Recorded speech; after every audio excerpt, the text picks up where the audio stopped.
everybody! It's Sophie and Marco dishing out on the movies. And because we had this great big Infinity War released this month and then last month, the Black Panther movie, we decided to review a bunch of Avengers, Marvel's character type movies. So today we are reviewing the first Avengers movie, which brings together most everyone's favorite Marvel character, good and bad, including Thor and Loki, Iron Man and his wife Pepper, the Hulk aka Dr. Banner, Black Widow, Captain America, and Hawkeye. Whoa. Then we have Agent Fury and Maria Hill, his right-hand woman, and Phil Coulson, the famous Marvel Shield officer who helped fight off Iron Man's nemesis in Iron Man 1. This first Avengers movie was released in 2012 about a group of Class A superheroes who come together from different parts of the Earth and beyond to rescue a Tesseract, a cube with an Infinity Stone in it, from Loki and his friends the Chitauri, a group of aliens who stole it from S.H.I.E.L.D. headquarters to use it to take control of the Earth. But like Marco tried to help me because I have not seen all these comic book movies, I'll give you a little background, which leads up to what's going on now and what everybody's been doing. Before this movie, Thor defeated Loki and sent him into an alternate universe in order to contain him. Okay? And then we have Bruce Banner. He's in Guatemala, quietly learning how to control his anger, so he won't change into the out-of-control Hulk persona, who is very dangerous and uncontrollable. Iron Man married his right-hand woman, Pepper. No, he didn't. I thought he did. That was an accident. No, it didn't. Okay. I would just think that they're married. Okay. They're Well, living together. Iron Man and Pepper are together, and not as a working buddies, but as romantic relationship. In a romantic relationship. I'm sorry. And also had the shrapnel removed from his body. He's also made his suit much better. No, he didn't. That's not until Iron Man 3. I told you that too. I corrected myself. Help me, God. Okay, well, he didn't have the shrapnel removed, but he did make his suit much better, easier, and manageable, and faster to put on. And it has more refined and more powerful capabilities. And probably when we get to the Infinity War, he just keeps working on it, so it'll be even more refined and more powerful in that movie. So anyway, we come to Black Widow and Hawkeye. They're both agents of S.H.I.E.L.D. And S.H.I.E.L.D. is the big organization, the powerful agencies that help protect people from all over the world from evil and maintain a supersized intelligence operation that monitors everything, everywhere. That's where the Tesseract is, okay? And then Captain America, he had fallen in the ocean and was frozen, and the S.H.I.E.L.D. operation had to rescue him. He's been recovering and getting back on track. Now let's go to the movie. I just wanted to make sure because if it hadn't been for Marco, I would not have known all this, and it kind of helps put things into perspective. So this is for all of you who needed some perspective. Okay. Loki, remember, he was put into this alternate universe. Well, he's rescued by Thanos.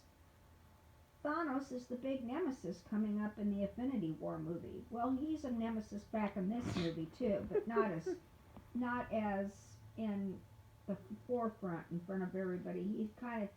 He's at the beginning and then maybe a little at the end, but he's nowhere else in the movie.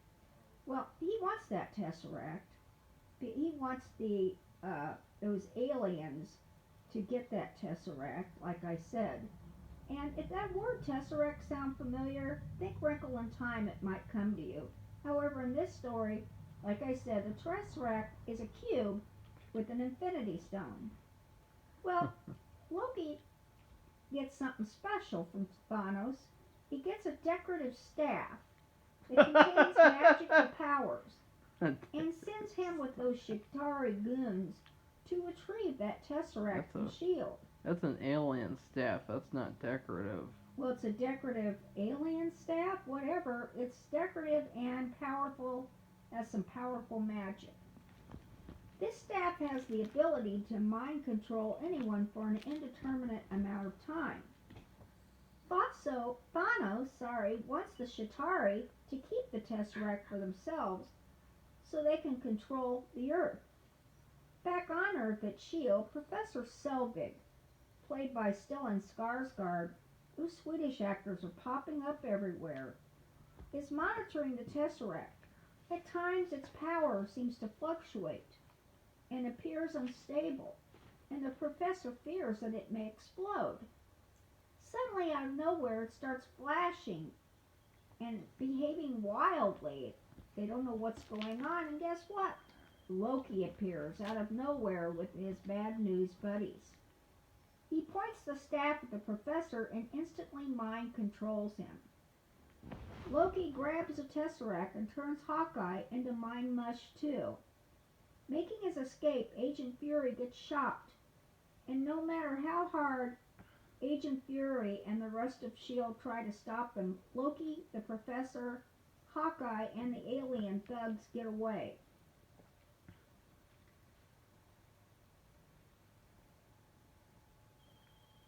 The rest of the movie is about getting all these alpha male and female superheroes together to get the Tesseract back. And the way it begins is Captain Fury, while he was recovering getting shot, says, "This is a level 7. We are at war." And to get this Tesseract back, it's not easy. These characters, these Marvel superheroes, they don't know or trust each other. They fight, they argue. Thor shows up, and since he's a god, they're not sure how to react.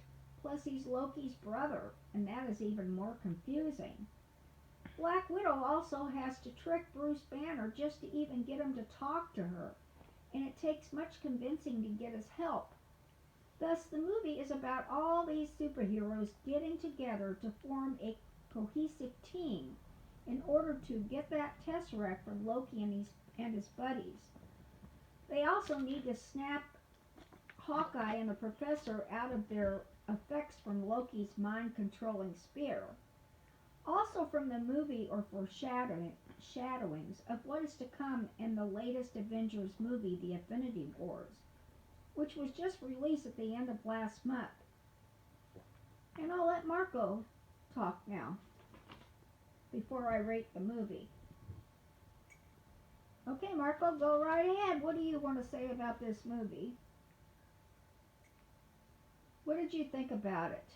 What did you think about it? Well, I'll let you talk for a while first. Well, I was a big fan of Iron Man and also Captain America, even though I didn't like his first movie. And I wasn't a big fan of Thor or Hulk or anybody else. And so when I saw the movie, I wasn't that enthused by it.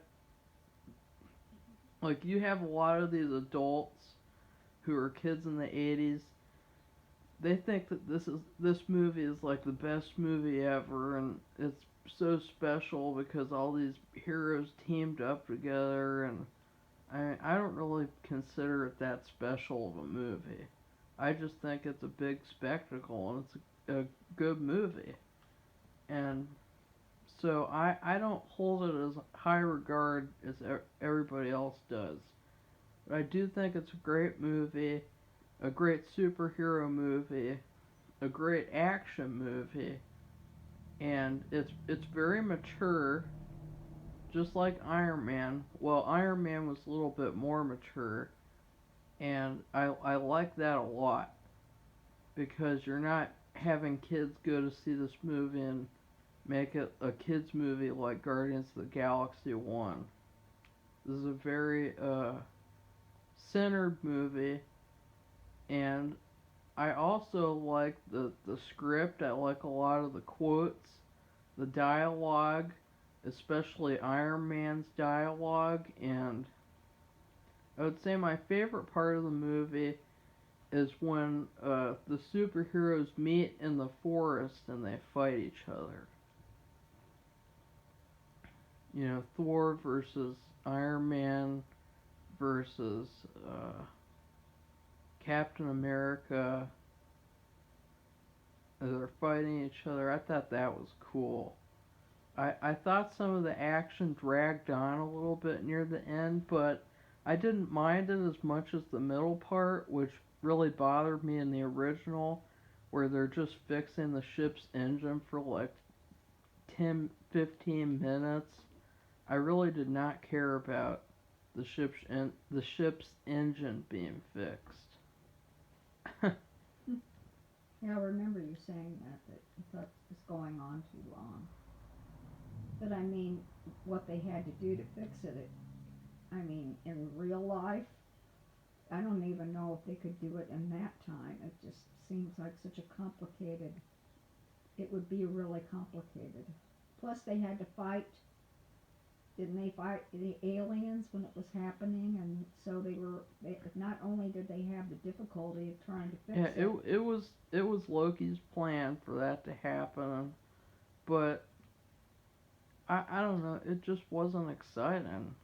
I mean, they would have died if they hadn't done fixed it, but it just wasn't exciting and it dragged on longer than it should have. What do you have to say? Do you think this movie is special? Do you think this No, is I don't, but I enjoyed it. I had fun watching it.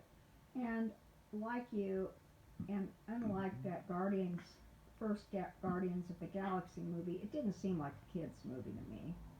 It seemed like a comic book movie, and what I mean by that is just that all these characters, uh, they're imaginary, and but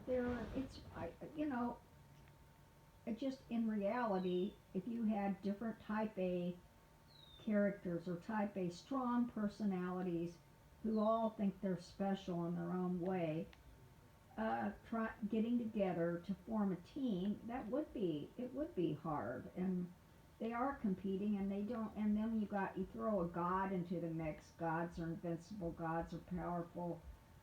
Gods can't die. Gods. God. I mean, they're just like you throw that into the mix, and they're like, well, what do we do with this guy, and what can he do, and how are we going to get together, and so I mean well? that would be for real I'll for answer everybody. your question. He can kill Loki all by himself because he did that in the first movie. So Well, if he killed Loki, then how could he be alive? I told you, Thanos resurrected him. Oh, well, Ugh, I thought you said God. rescued him. He resurrected him. See, I didn't see some of these other movies, so Marco had to give me the scoop on them, and that's why I was wrong on some of it because I guess I didn't get my information right. But Marco was right here to quickly correct me.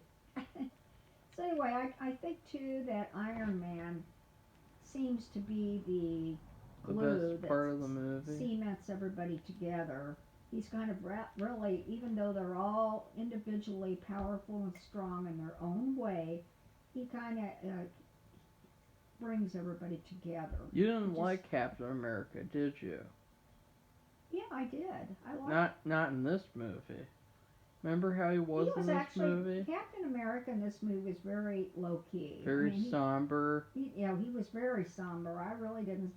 I don't remember him smiling much. In fact, I'm trying to remember the single incident where he was smiling, but I don't care if he smiles or not. Sorry, but it seemed to me in this movie though, Iron Man was the man who just, I mean, he was kind of the leader of the group, and they seemed to listen to him. In the end, they were all in the beginning. It was very hard. They did not get along. They did not trust each other. They were suspicious. It was hard to even get like Captain America to work with them. it was hard to get Bruce Banner to come out of Guatemala, and it was just to help. And so it took some doing, and it took patience. And then, of course, Captain Fury got shot, and then that didn't the agent of Shield who was in the Iron Man movie, he got killed, right? So I mean, I think everything. Is this spoiler territory? Well, anyway. Okay, yeah, he got fake killed. He didn't get killed. He got stabbed with Loki's spear, and Nick Fury lies to them and tells them that he died, so that it'll motivate them.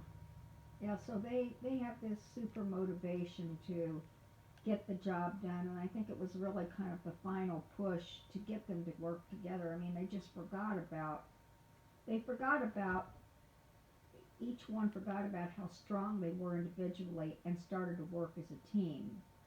So that's all real. I mean, think about a football team, a baseball team, a basketball team. It's the same kind of thing. You have different superstars who have really good abilities. An all-star team. And you have to get them to work together, and they're not all. I can think of a few, and I'm not going to say, but they don't all work together right at first. It takes a while for them to trust each other and work together, and some have to sit back while the others take over, and then back and forth they go. But that's a real thing that can happen. So that you're applying a real life lesson to comic book characters, and that's fine. And they're really cool. They're all beautiful actors and actresses, and they. What's the reason it works? Let's see if you know. What's the reason this works? It's real. The real stuff. What's the reason? Because of Joss Whedon. Oh, well. He did Buffy. Mm-hmm. He did those Buffy finales. The finales were always great. He also worked on Grimm. And now he's just treated like crap by fans, especially female fans, even though he created Buffy, and she's a fantastic female character. Just like Black Widow's she's a great character, but she's not very powerful compared to Hawkeye, because everybody complains about Hawkeye, but he doesn't miss a single shot. So I don't know how you could complain about him. He doesn't miss a single shot. And so he knocks down Loki's ship in the final fight. He's awesome. And all she does is have these little tiny pistol things. These pistols and this little shocker on her wrist. So I think that they need to make her more powerful, because she's not a powerful character. She's a weak character. Yeah. She would never be able to go up against Loki at all. Neither would Hawkeye. Well, this is the kind of movie that all the characters, they're all good looking, and they're all, they're just very appealing people. And it's really hard to go wrong. But then you have somebody who's a good writer and a good team. Like Josh writer, Whedon. Would be Josh Whedon. He did Buffy, which you had Buffy, a strong female character, and along with all of her buddies, working together to defeat evil. And then you have, in Grimm, you have the Grimm working together with different characters to defeat bad monsters and bad people in that show. So it doesn't surprise me that Josh Whedon could do the same thing in this one. Appealing characters working together to fight evil. So, or to fight Loki and get that stone back and take a spear away from him. What I do think is unfortunate is Avengers 2. And since we're not going to review Avengers 2, I'd just like to say something about it that Joss Whedon did a good job on it because I liked the new characters. And I thought the Ultron was a big disappointment because he was supposed to be a serious villain, and instead all he does is make jokes, and I hated that. But the problem was with Avengers 2 is that the studio forced him to put in these hints at what would happen in the solo movie sequels. So they had this dream sequence with Thor discovering that everyone on his home planet died. That's from Thor Ragnarok. That connects to that, and you had that for every single character. And I think that it was really unfair to do that to him. And it's unfortunate he didn't do Avengers Infinity War because if he had, then the movie wouldn't have been horrible.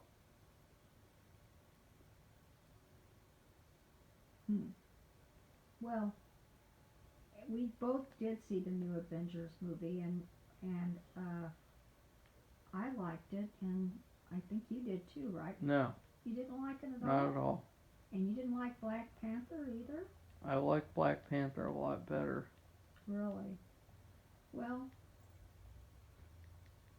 yeah. Well, there's nothing I can say because we're not reviewing.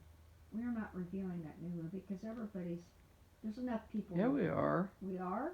Yeah. Oh yeah, we are. But not right now. Well, when we will, people are going to be like, oh, you're just not a fan of Marvel.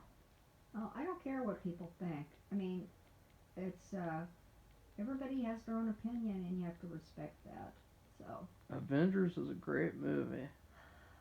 Yes, it was a good movie. So how would you rate it then? I haven't thought that far ahead. I want you to rate it first. All right. Well, how do I rate this movie?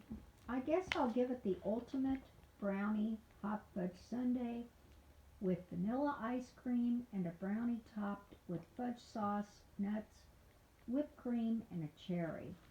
I mean, that's really God. special. What, is this your favorite movie ever? No, it's just it has a brownie fudge sundae. It's the perfect sundae composed of several good parts. With the addition of a brownie, that is just one more piece to make it a perfect sundae, or in the case of this movie, a working, successful Avengers team. Ooh. And that's what I rated it. And like we have told you before, when we rate movies, we rate them. Can't talk today in terms of food. Why is that? Why do we do that? We do that because nobody else does.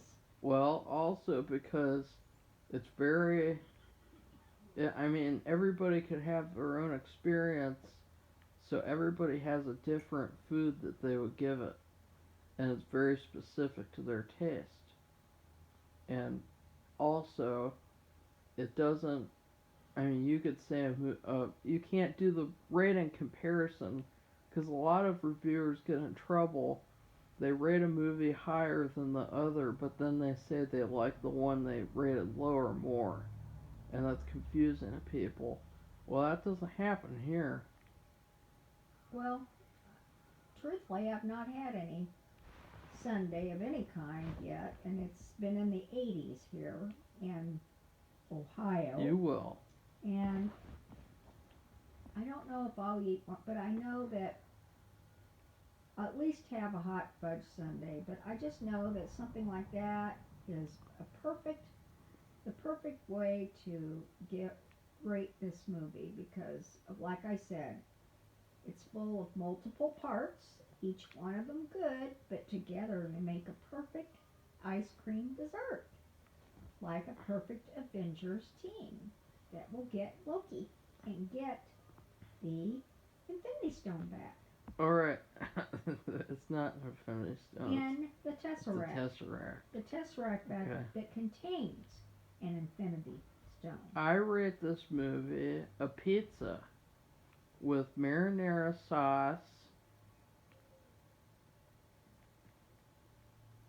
and cheese and pepperoni, red pepper, and what else could I rate? What are some other good pizza toppings? Well, the problem is what kind of pizza toppings do you like? Red pepper, Red pepper, pepperoni. Italian sausage, or just No, regular sausage? I don't. No, I hate You sausage. don't like mushrooms. No. Um, I don't know. For you, just all your favorite ingredients on a pizza. All right, F it. Marco.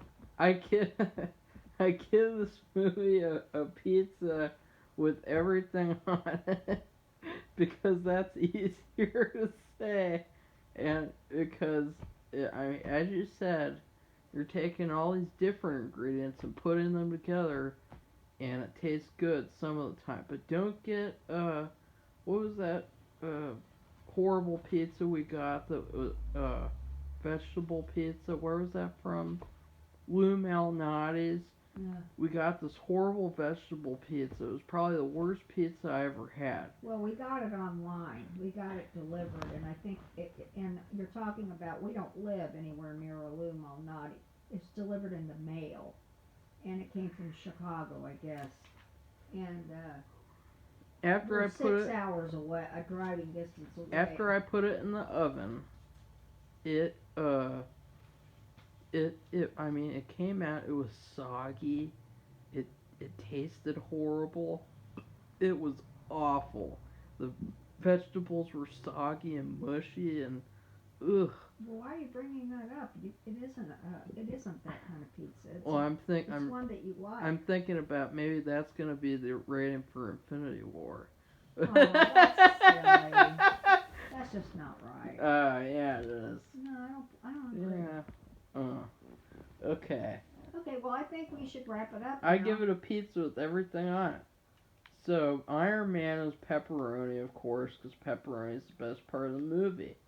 For something somber, I think that eating mushrooms is somber. So I'm gonna say that Captain America represents mushrooms, and then Hulk represents red pepper and green pepper because they're a great side component, but they're not a great main component unless it's a really great pizza place. And then for sausage, I would say that's Hawkeye because it never misses the mark of being spicy. And What about Black Widow? Black Widow, How about Black Olives? I mean, it has black in the title, and she's not black. And I mean, Black Widow. Okay, she's a black olive. I would say the pizza people, they messed up. They only put one olive on the entire pizza. It's on one piece, and it's a black olive, and that's Black Widow because she isn't that powerful at all. But black olives at least taste good, so. And also, Nick Fury is the sauce because he got the whole team together, and he's funny, and he's a great leader. And what about the Arrow guy? He's not. I said Arrow. Hawkeye is sausage because Oh, yeah. sausage never misses the mark of being spicy. What about Thor? Oh God, I missed Thor. What about the sauce? I said the sauce was Nick Fury, Oh. and so then I guess He's the cheese. no, he's the cheese. Well, Thor. you can't have pizza without cheese. Okay, Thor is. It's an important ingredient. Thor believe is the me. crust because of how bulky his muscles are. The crust is very bulky and thick at the end. So, what would be? Okay, Loki is the cheese because he's a fantastic villain. I love Loki. He's very funny, And he should not have. Well, I'm not gonna say anything more about Infinity War. Okay, so that's what I give a pizza with everything on it, Okay. including just a single black olive. So All right. goodbye, everybody. We're Bye, gonna be everybody. We'll be back to review Guardians of the Galaxy 2, 2, which is my favorite Marvel movie, which I need to write up. and then Infinity War, and then a quick rankings video where I just run through all the Marvel movies And he'll have to do that because he's seen more than I have. all by myself. He'll live. And then we're gonna be doing Hitchcock movies, Which I love, and I've seen them all. So. yeah, not really. You haven't seen all of them. Well, I think I didn't see some of the early ones that are black and white. The obscure ones. The obscure ones. I've seen all the popular ones. So the popular. But we're not reviewing every Yeah, Hitchcock movie. we I just only picked a select. We each picked out like 3. Yeah. Which is So. fine. That's good enough. That's it. Okay, bye everybody.